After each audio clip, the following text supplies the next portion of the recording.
Habari asubuhi. Leo sasa tutajaribu kuigusia, kuna hii kauli nakwambia, riziki sio kazi na kazi sio riziki. Anyway, kwa uelewa wangu ni kwamba riziki ile ni fungu ambalo limeandikwa kwa ajili yako, Mwenyezi Mungu ameandika, na kwa Waislamu wanaamini kwamba ukisha swali ile swala ya alfajiri utaki kurudi tena kitandani, unataka utoke uende ukatafute cha kutafuta na kusudia uende kwenye mihangaiko yako, kwa sababu wanadai riziki inagawiwa asubuhi sana.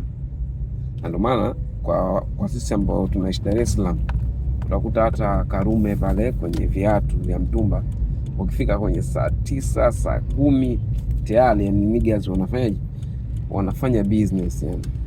Umeona? Kwa hiyo unaweza ukaenda saa 2 asubuhi au 11 asubuhi ukajiona kama umewahi, lakini kiukweli unakuwa umechelewa kwenye kufanya machaguzi ya biashara yako.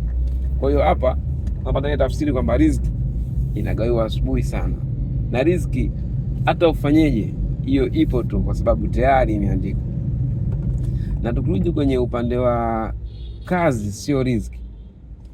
Riziki hii inakuwa haina makona kona, imenyooka yani.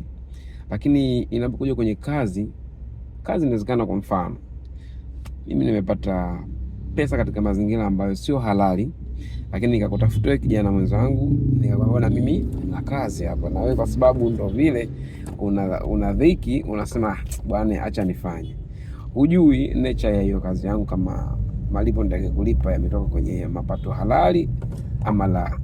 Kwa hiyo hapo ndo unapata utofauti kwamba kazi unaweza ukafanya yoyote ile ili tu ingize kipato, maisha yako yaende, lakini riziki inakuwa ni fungu ambalo tayari Mwenyezi Mungu ameliandaa na ameshaandika kwa ajili yako. Kwa hiyo hapa tunapata utofauti kwamba kazi sio riziki na riziki sio kazi. I hope umenielewa sasa.